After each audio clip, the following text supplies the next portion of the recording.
Sosok David Yulianto, pengendara mobil berplat dinas Polri yang menganiaya sopir taksi online di tol dalam kota akhirnya terungkap. Pelaku ternyata bukan anggota polisi, melainkan pegawai swasta. Polda Metro Jaya menetapkan David Yulianto, pengendara mobil berplat dinas Polri yang menganiaya sopir taksi online di tol dalam kota sebagai tersangka.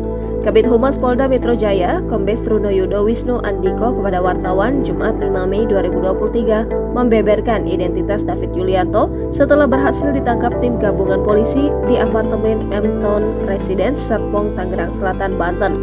Ia menambahkan status pelaku di dalam KTP yakni merupakan seorang pelajar atau mahasiswa yang beralamatkan di Depok.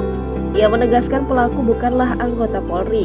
Pelaku diduga memakai plat nomor Polri palsu di kendaraannya. Sedangkan orang tua pelaku bekerja sebagai wira swasta dengan alamat yang sama dengan David Yulianto. David berkutik saat berada di gedung Direktorat Reserse Kriminal Umum Polda Metro Jaya pada pukul 21.30 waktu Indonesia Barat.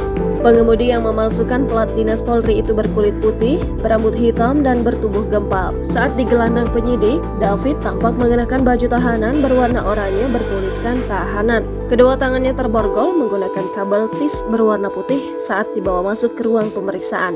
Sebelumnya pelaku diketahui berhasil ditangkap setelah bersembunyi di apartemen M Town Residence Serpong, Tangerang Selatan, Banten. Melansir dari YouTube Jacqueline Choppers is Back pada Jumat 5 Mei 2023, terlihat proses penangkapan dari pria penganiaya sopir taksi online tersebut. Terlihat di awal video, tim gabungan polisi tengah berada di sebuah basement parkiran mobil di apartemen M Town Residence. Pelaku lantas diamankan di sebuah sudut bangunan dan langsung ditanyai petugas. Terlihat si pria pengendara mobil dinas polisi palsu santai menjawab pertanyaan polisi. Sementara itu, saat diperlihatkan senjata yang dipakai untuk mendorong sopir taksi online, pelaku menguraikan jika senjata tersebut hanya airsoft gun. Jangan lupa subscribe, share, komen, dan like ya!